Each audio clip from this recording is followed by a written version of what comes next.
A new danger is seeping through Southeast Asia. So saya pun ambil satu puff.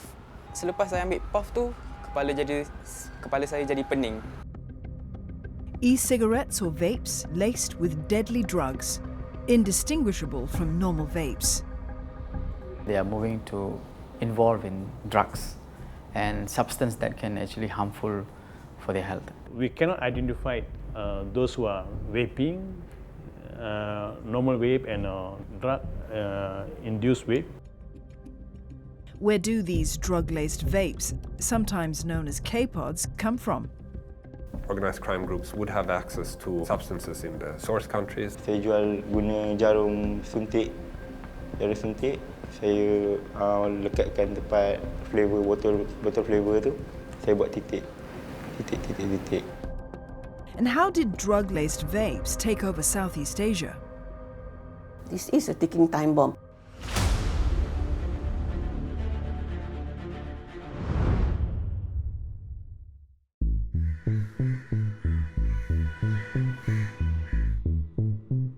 Waktu tu saya tengah kerja malam kan. Dia kerja sampai malam pukul 11 malam. Waktu tu saya ada dua orang kawan ni. Dua orang kawan ni memang saya selalulah sembang dengan diorang selalu kalau kat tempat kerja kan. Diorang tarik-tarik saya, diorang suruh saya try nano stick kat tangan diorang. Diorang kata tu flavor strawberry.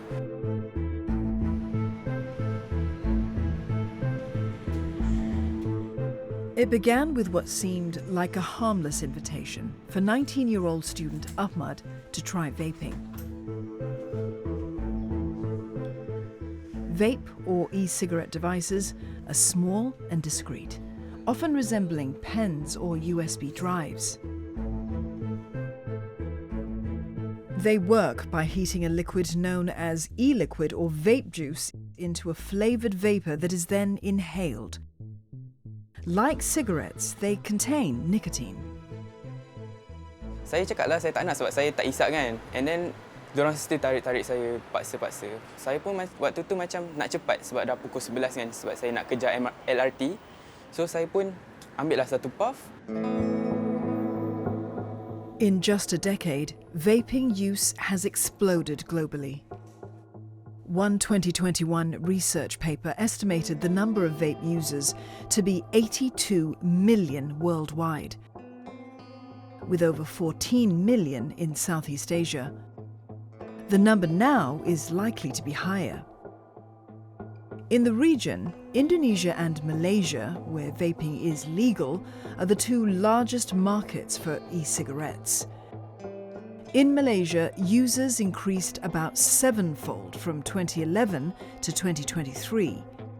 Vape sales are banned in some states like Johor, but most other states still allow it. We are constitutionally killing our people by allowing cigarettes to the people. One of the loudest voices calling for a ban belongs to Yuniswaran Ramaraj, the Member of Parliament for the district of Sagamat in the state of Johor. Vaping is actually they are created as a substitute for cigarettes, but eventually it's become some social activities. Vaping is like casual things, you know, vaping culture and all these things. You know, people have been influenced. Vapes were first sold as a cleaner, cheaper alternative to cigarettes. But with their fun, sleek designs and varied flavours, these smoking devices took on a cool and trendy image, popular with the young. People aged 18 to 24 were most likely to use these e-cigarettes compared to other age groups. And in Malaysia, the vape industry is a billion ringgit empire. When I first pushed to ban this, there's a lot of lobbyists came and see me. A lot of the business people came and approached me. You know, they've been trying to justify behind this vaping. There is a big industry of business. Now, they also have a small amount of tax contributions, but for me, health comes first. But now, something more dangerous has infiltrated vape culture. What Ahmad smoked on that fateful day, under peer pressure, may not have been a typical e-cigarette.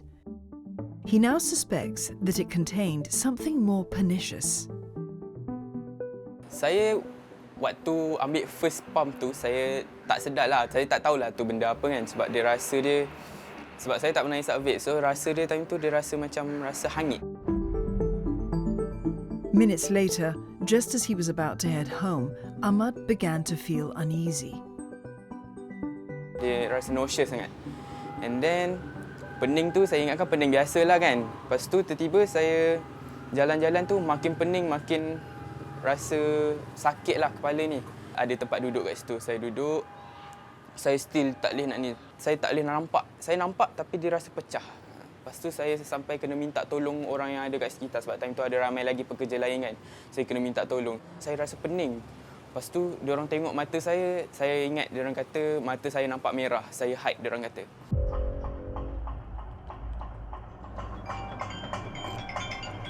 Masa tu dalam pukul 11 lebih tu dia call. Dia cakap, "Mama tolong Ehsan." Dia cakap dalam keadaan tu saya pun jadi macam panik. Kenapa? Saya ingat dia kena rompak ke apa. Lepas tu dia cakap tak. Dia kata kepala dia. Saya dah syak dah. Dia ni macam kena ni benda tu kan. Lepas tu saya siap-siap lah. Saya cakap tak apa, tunggu. Saya pesan kat dia jangan pergi mana-mana. Tunggu minta tolong orang terdekat kat situ kan. Saya terus pergi ke tempat kejadian lah. Kat tempat kerja dia tu. Pekerja-pekerja kat sekitar tu semua macam tolong saya lah. Diorang angkat saya, diorang kata, "Kenapa ni? Siapa bagi apa?" Kata saya cakap lah, ada orang bagi saya vape. Lepas tu diorang kata, dah. Ahmad's mother came and brought him home, where he eventually recovered. He now suspects that what he was offered was something commonly known as a Kpod. These are vape pods laced with illicit drugs. The K initially stood for ketamine, one of the drugs used to spike the pods. The term Kpod has since expanded to refer to any vape pod adulterated with illicit substances. Vaping has gone out of this focus where they are moving to involve in drugs and substance that can actually harmful for their health. So these are actually quite very dangerous. You see, to access or to purchase or to buy drugs, people are very scared. But now this is very upfrontly selling everywhere. Not only in Malaysia, but it's cross borders everywhere. Kpods have become a growing problem all across Southeast Asia. Even in countries like Singapore and Thailand, where vaping is illegal, there is an alarming rise in Kpod use. In Malaysia, Dr. Surya Khatun Osman has seen a surge of patients walking into her clinic seeking help for the effects of vaping. She's a medical doctor and homeopathic physician. Her vaping patients typically complain of dizziness, headaches, and blackouts. Among the things that have been found in these Kpods is that anesthetics like ketamine, etomidate, and then artificial cannabinoids, among other things. Ketamine is a powerful horse tranquilizer, while etomidate is a short-acting intravenous anesthetic used in hospitals for sedation. Both drugs deliver a high when inhaled through vape pods. Other drugs common in Kpods include methamphetamine and cannabis derivatives. When you inhale, you feel good. And of course, it can also cause euphoria. And other than that, there are other more serious side effects. Definitely, it will make you feel like a zombie because anesthetic makes you numb. Other than that, you have hallucinations. You can affect the heart, you can go into shock, you can become hysterical. But with a higher dose, you can even go to acute poisoning, whereby your heart can stop. Kawan kerja, kawan sekolah yang tu saya pernah lah nampak. So, first tu diorang akan rasa macam sakit lah macam saya kan. Tapi bila diorang dah ambil berkali-kali tu mungkin diorang akan jadi addicted. In Malaysia, the Health Ministry revealed that over 65% of all vape liquids seized in 2023 and 2024 contained dangerous drugs.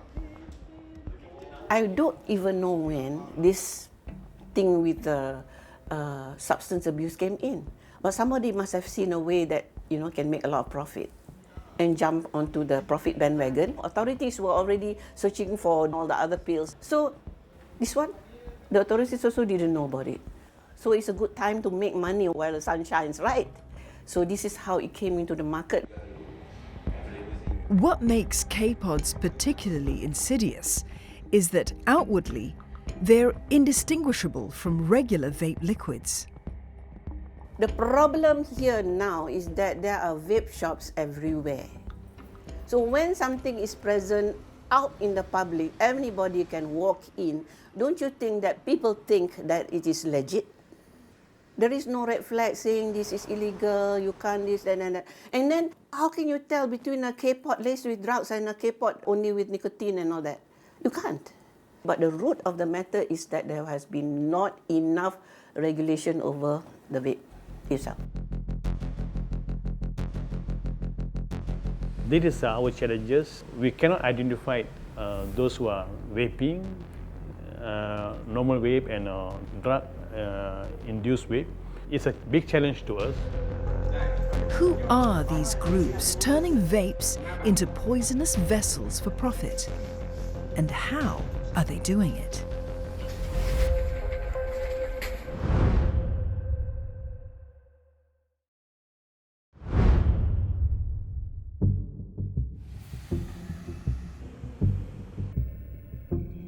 Everybody now in Malaysia, they talk about mushroom. Mushroom is very famous. In Malaysia, mushroom is the slang term for vape pods laced with drugs. The traders usually earn extra money by selling the drugs. Subanao works for the Consumers Association of Penang. Part of his job at the consumer watchdog is to expose unsafe products, including drug-laced vape pods. They can put in drugs inside here. There's a small hole. You just need needle, just inject any type of drugs. But usually they put 1 or 2 drops and they shake and they put inside into their vape. This is a process that 25-year-old Muhammad Shafiq has performed many times. Saya jual guna jarum suntik. Jarum suntik, saya lekatkan tempat flavor botol flavor tu. Saya buat titik. Titik. Dia ada sukatan dia. Shafiq worked at a food stand where he sold burgers for 3 ringgit 50 cent each. Like many Malaysians his age, Shafiq vaped. But a few years ago, he discovered Kpods and a way to supplement his income. Saya bermula daripada umur 20. Umur 20 tahun. Dalam setengah tahun ada. 6 bulan macam tu. Saya tengah isap je. Lepas tu lama-lama kawan saya cakap, kau ambil lah banyak. Kau dapat untung, dapat backup duit kau. Kawan saya bagi nombor, saya check dalam Telegram. Dia bagi saya nombor owner yang jual mushroom ni lah. Saya pun mesej dia masukkan saya dalam grup Telegram untuk berkomunikasi dengan dia orang lah. Encrypted apps like Telegram are the preferred platform for pushers to procure and resell drugs. Such messaging services allow for anonymity and privacy. Phone numbers can be hidden on such apps, making it difficult for authorities to trace sellers. Sekali saya beli RM800. Lepas tu saya jual guna titik, satu titik RM1. Sambil-sambil saya meniaga burger tu, saya jual mushroom ni dekat kawan-kawan lah. Kawan-kawan tempat orang lepak. Dia orang suka lepak kedai burger kan. Saya bagi dia orang try dulu lah, free dulu. Dah lama-lama dia orang dah macam saya dulu. Saya pun jual lah, ada harga dah lah. The online marketplace is playing a much larger role in getting access to some of these substances. And that is really a trend that we've seen over the past few years develop, that drug trafficking networks have really started to target online marketplaces, online forums to sell their substances to customers, but also to intermediaries who would order things in bulk and then sell them on the street. And that really reflects this kind of shift in the drug market that came with these newer substances that made the entire drug business more complicated. But where do the drugs come from in the first place? Some of the common narcotics found in Kpods, like ketamine, methamphetamine and etomidate, are synthetic drugs. This means they are made using chemicals, rather than derived from plants like opium. So these substances come from different parts of the region. If it's methamphetamine, most of it is produced in the Golden Triangle area. But a lot of the other newer substances come from a more diverse background. Many of them are sourced from places like China, but also other countries in the region. Even before the popularity of Kpods, Southeast Asia has been a hotbed for synthetic drugs. The Golden Triangle spans Myanmar, Laos and Thailand.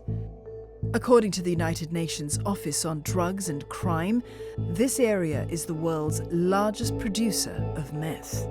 We're really looking at regional drug trafficking networks. These newer substances is diversification of the drug trade into these kind of vaping devices. It's really an offshoot of the broader regional drug economy.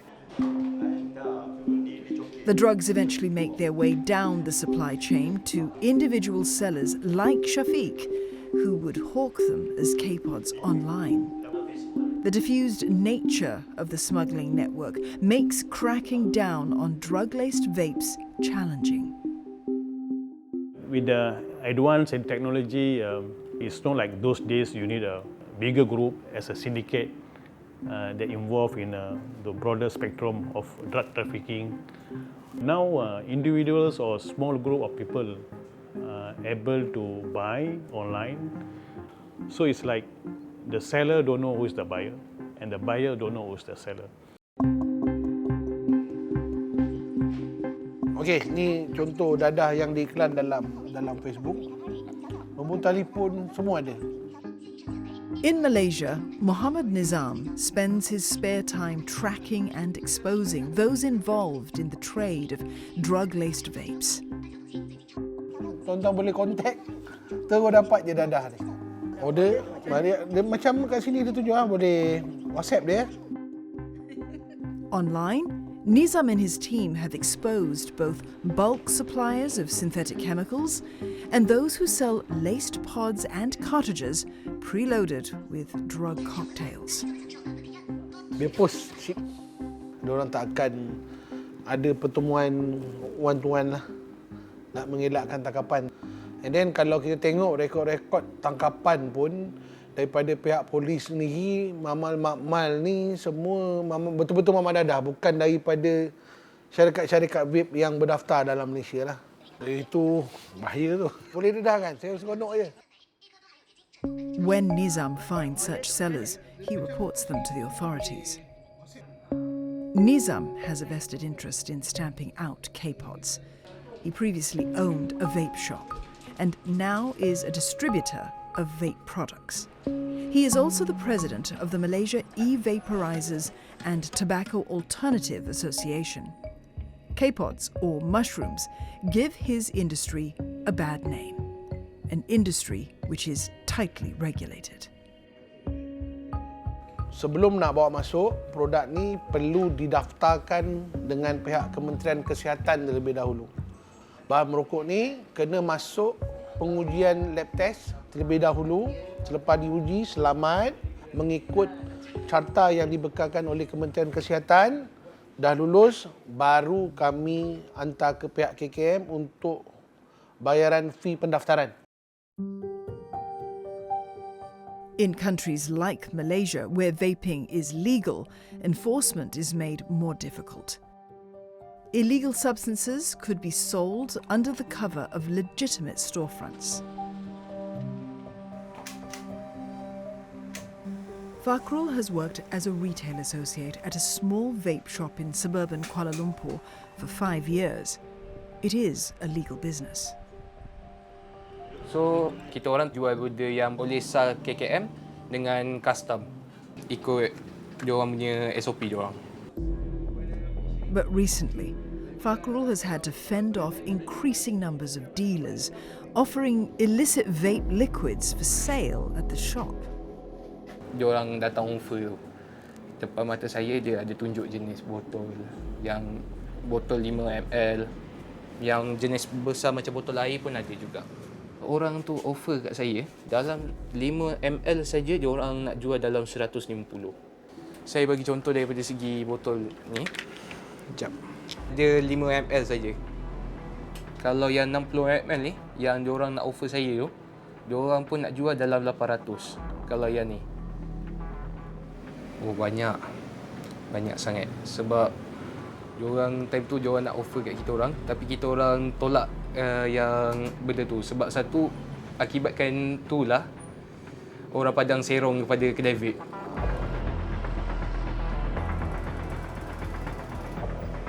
We raided and seized this kind of material in legal vape shops. It's not like selling openly, saying that, hey, I'm selling vape induced with drugs, but they know each other. So probably this kind of words being separate to the friends who are looking for this kind of vape. Even you go to Penang in a Julia Street, you just take a walk. There are about 8-9 shops are there. Just say, I want a high juice. They will give you. All this happens in behind the door, in the black markets. And definitely, I think Malaysian enforcement officers, the police and everyone is working towards it because it's something very alarming matters. Across the border in Thailand, vaping is outlawed. Though in 2022, cannabis was legalized. Legitimate cannabis operations have reportedly been used as a cover for manufacturing drug-laced vapes. Someone who owns a business which has people coming and going on a daily basis could in theory easily make use of that business to reach the kind of target group that they might be looking at for also selling other type of psychotropic substances. It really represents the sort of the growing complexity of the drug market.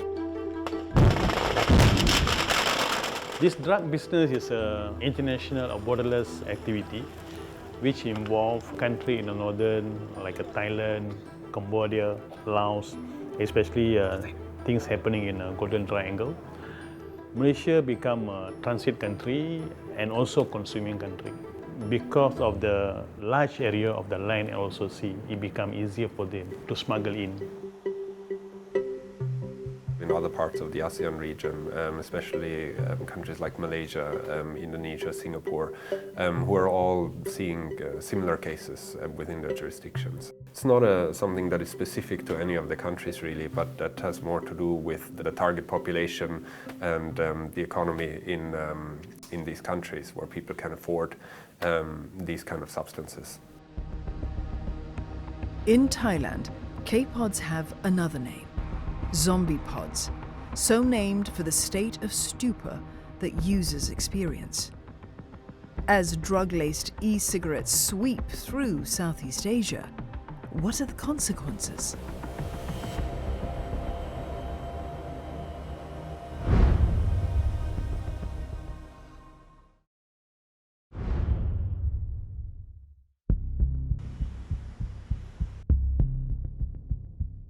Across Southeast Asia, illicit synthetic drugs are turning up in e-liquids and vape cartridges.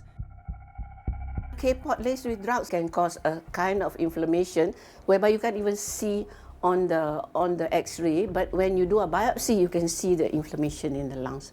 There is inflammation in the alveoli of the lungs, and this one needs treatment with steroids and all that. But if you use again, you will get it again, and it will cause your SpO2, your oxygen level, to go down. And when your oxygen level goes down, and then you will be short of breath. What makes Kpods especially risky is how they're manufactured. Some are made by individual sellers injecting chemicals into vape pods in fly-by-night operations. This means there may be no control over what or how much drugs are infused into the pods. There's no specific dosage. You can take one inhalation, you can take 2, 3, 4, 5 puffs. One Kpod will contain a lot of doses. So if you are buying it from the underground and black market and all that, and nobody is going to tell you how to use it. So the danger of overdosing is very, very real. Additionally, the compounds in synthetic drugs are so varied that detection is difficult. It cannot be detected by the standard drug test. You know, you have the strip test that can test for opioids and cannabinoids and all that. But for this, it will go under the radar. Unless you do special tests, which are not always available everywhere, and the results may take some time to get across, because this thing is fairly new in the market, so the authorities and the technology to actually detect these cases. All have not caught up. Although these substances are synthetic, their effects on users are as real as naturally derived opioids like heroin and cocaine. After you stop using it, you might go into withdrawal symptoms, or you kind of want some more. One thing that I've seen it in my patient is that they sleep a lot. They sleep and sleep and sleep, and they have craving. And on top of which, their mental, their thinking ability goes haywire, and they might even get psychosis. This is a ticking time bomb. I think that it's only a matter of time before this thing goes out of hand. What concerns the authorities is the age of Kpod users.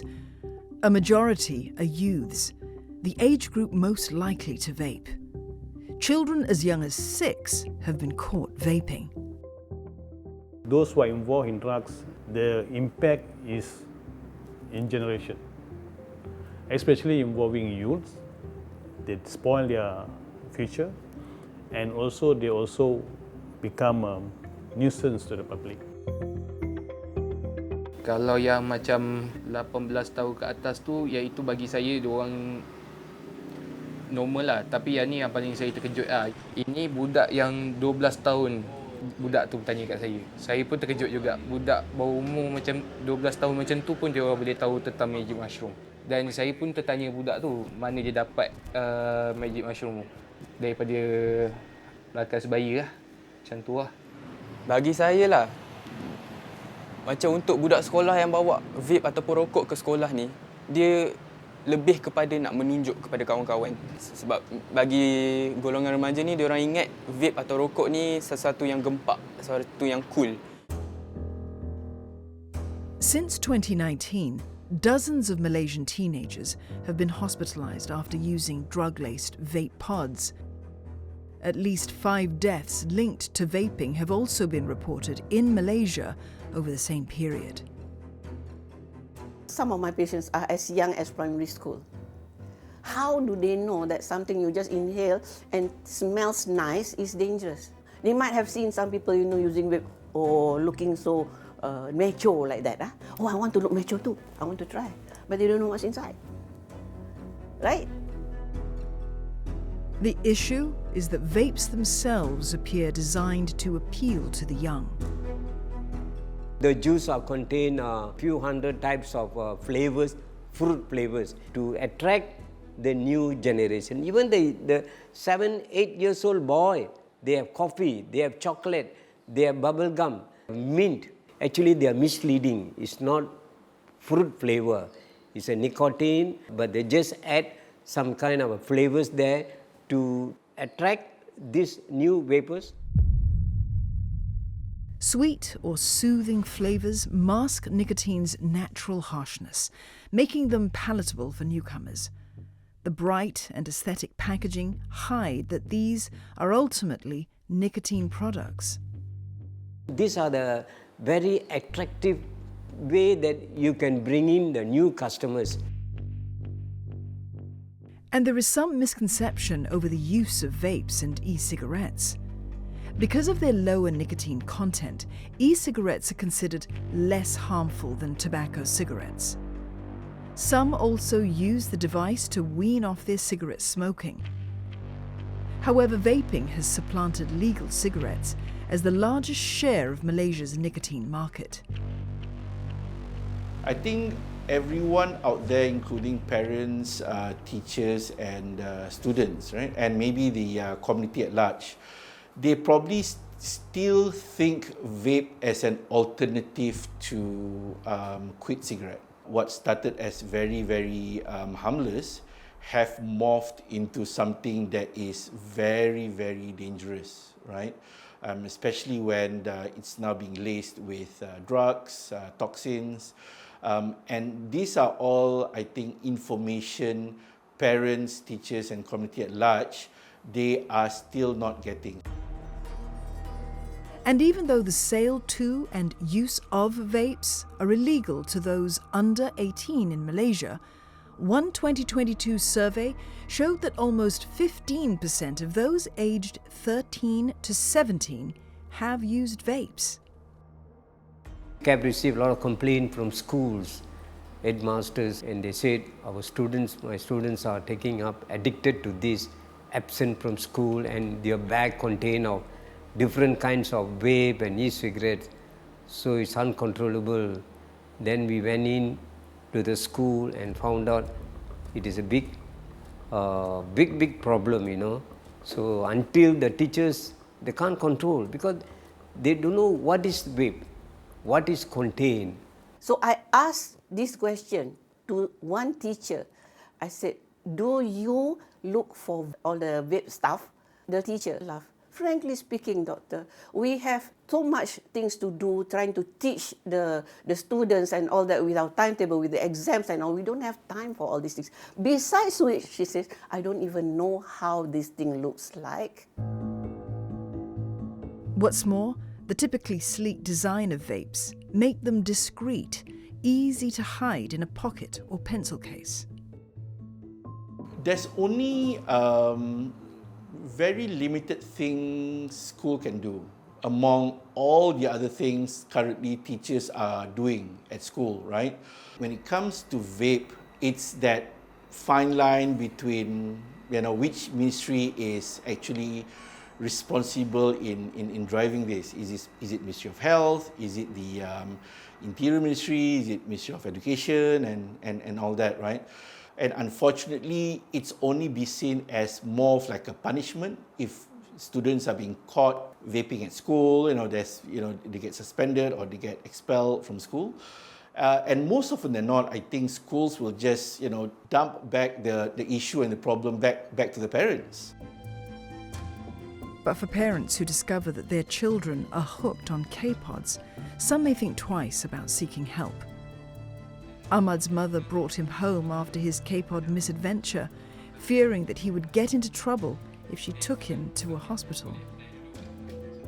Sebab nanti anak dia akan jadi macam ada kes dengan polis, lepas tu dengan tempat kerja ke, kan, dengan benda-benda isu-isu macam ni. Itu yang kadang-kadang mak bapak ni macam dia takut nak untuk macam anak buat salah apa pun, macam benda tu kalau dia dapat bukti pun dia takut nak bawa benda tu ke polis lah. As the problem of drug-laced vapes grows in Southeast Asia, what is being done to stop it?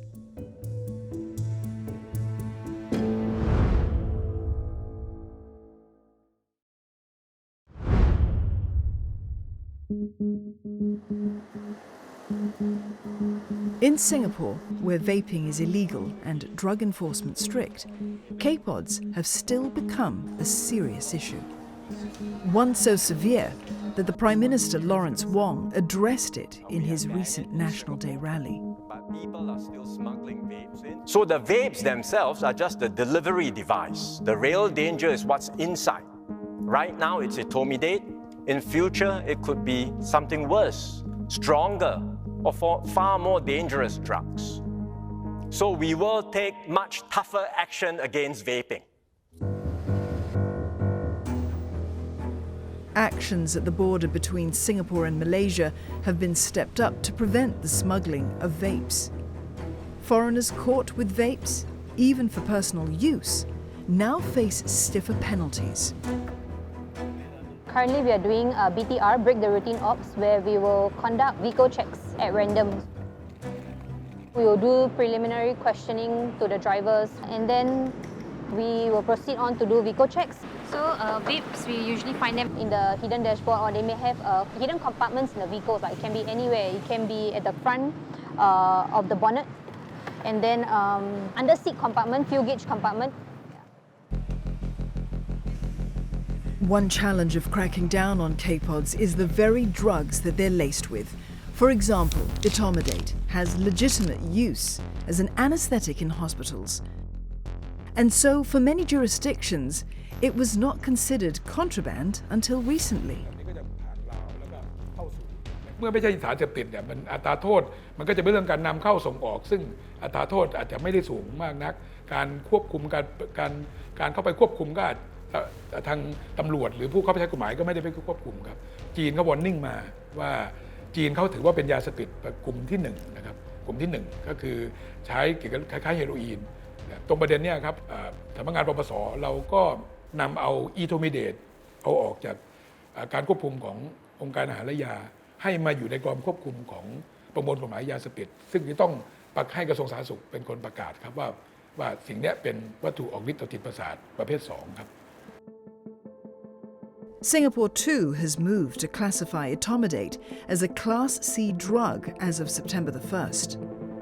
In Singapore, Class C substances are considered less dangerous than Class A drugs like heroin, but are still tightly controlled.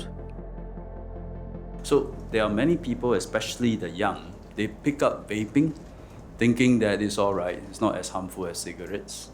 And then our curiosity, our coercion, or out of just ignorance, they wandered into substance abuse, which is what we are seeing now for etomidate. Yeah. That's the situation we are facing, something new. No? This change in landscape means, therefore, we have to adapt our current approach to substance abuse. However, challenges remain. Because substances like etomidate are synthetic, their chemical formulations can be easily tweaked so that they become new compounds. So when we have a law for certain type of chemical in a drug, then the syndicate come up with a new formula of drugs which not included in our schedule. So we are reviewing periodically so that all the components are involved in a schedule to enforce these. Dia pun pandai. Tapi kalau kena tangkap pun saya rasa diorang lepas. Kalau dadah tu sintetik, unknown, tak tahu apa benda, biasanya lepas lah. Itu saya cakap, akta racun tu kena naik, masukkan dadah-dadah ni. Pasal dia sintetik, dia macam-macam orang boleh campur. Hari ni kita tahu ubat bios, besok ubat racun tikus boleh masuk pun kita tak tahu. What's more, outwardly, Kpods and regular vape pods are virtually indistinguishable. Kpods have to be chemically tested in order to tell if they contain drugs. This makes detection particularly difficult for law enforcement if chemical formulas keep changing. Basically, we have to a step ahead from the syndicates. We have to enhance our intelligence gathering. Secondly, we have to enhance our forensic capability. That means we have to talk to our forensic providers so that they can have an advanced method to trace new drugs. We have strengthened our cooperation with interagency sharing information. So with the exchange of information with the counterparts in other country, we will know what's happening in other country as well. So we kind of prepare before the new chemical coming into the country.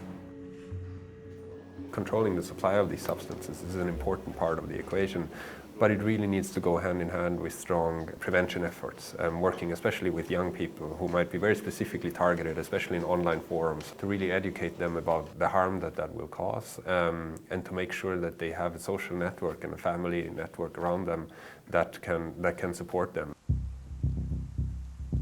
In Malaysia, one group taking up that prevention fight is PAVAC, the Parents Against Vapes and Cigarettes Association.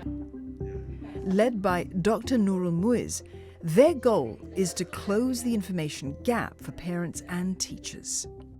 We leverage on social media, and recently we created our YouTube page, and we are running a monthly social webinar series. Kalau ada sahabat-sahabat yang ingin mengemukakan soalan, boleh juga type di ruang message. Today, PAVAC has more than 100 active members in Kuala Lumpur. Its webinars have reached thousands of parents and teachers looking for guidance on how to talk to their children about vaping. Prevention is really a key issue, and so is treatment for people who are already involved in using these substances. And that's a field where we're still at the very beginning of understanding of how to best support people who are using these substances, because it's quite different from the more traditional drugs where there are more established ways of doing that.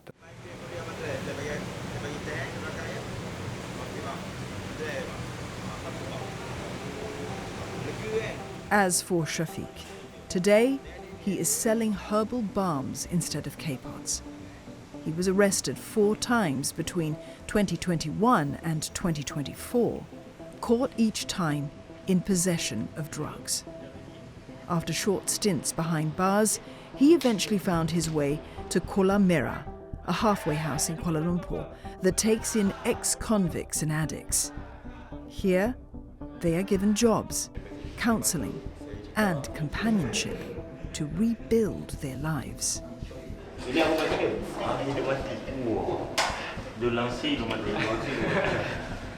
Kolam Merah is founded by 35-year-old Syed Barkath Amin. Residents at the halfway house learn to make and sell herbal balms. It's one of several small businesses that sustain the community and provide its members a modest income. Bila saya diterima masuk ke dalam Kolam Merah ni, saya dapat sokongan daripada Abang Syed, Abang Arifin, dengan tim leader yang lain. Dia sambut saya dengan baik. Dia anggap saya macam keluarga. Kat situ saya rasa keselesaan, saya rasa ada satu ikatan persahabatan. Saya rasa macam diri saya ni dihargai. Saya rasa diri saya ni bernilai di mata dia orang. Sebab saya tak pernah rasa macam tu. Bila diorang datang dekat tempat saya ni, kebanyakannya diorang ni baru rasa dunia luar tau. Maksudnya 3-4 hari baru keluar daripada penjara tu, fikiran tu masih aku ni kat mana, nak jadi apa, nak macam mana. Secara tak langsung kita kena bina dia punya diri dulu untuk dia percaya diri balik, untuk dia kembali kepada masyarakat balik, bukan sesuatu yang mudah lah. Since starting Kolam Merah in 2024, Amin has helped a number of people who were addicted to Kpods. Dekat Kolam Merah ni, ada ibu ayah yang hantar anak dia, ada yang adik abang hantar dia punya keluarga yang bermasalah. Kebanyakannya memang ada masalah dekat dia orang punya otak. Cakap seorang-seorang, lepas tu jadi paranoid. Sebab apa dia hayal, dia punya tu kita tak boleh nak bayangkan. Kalau nak daripada segi kita nak tahu barang tu, saranan saya lah sebagai ibu bapa ataupun kawan-kawan adik-beradik, pantau. Tengok daripada kelakuan, daripada segi perubahan anak-anak, perubahan adik-beradik, daripada situlah kita boleh nampak lah. Tapi kalau secara fizikal tu kita nak check, nak tengok tu tak boleh. Meanwhile, as the problem of Kpods grows in Malaysia, so too has the call to ban vapes altogether. We cannot identify those who are vaping, normal vape and drug-induced vape. So that's the reason Royal Malaysia Police come out with the proposal saying that asking the country to ban the whole vape in the country, make things easier for them of enforcement. Parliamentarians like Yunuswaran Ramaraj have pushed for a nationwide ban on vapes. And in July, the Ministry of Health announced that they're mulling such a ban. It remains to be seen if this issue will be taken up by lawmakers. As a government of the day, we have a moral responsibility to save the younger generation because they do not know the consequences of the impact towards their health.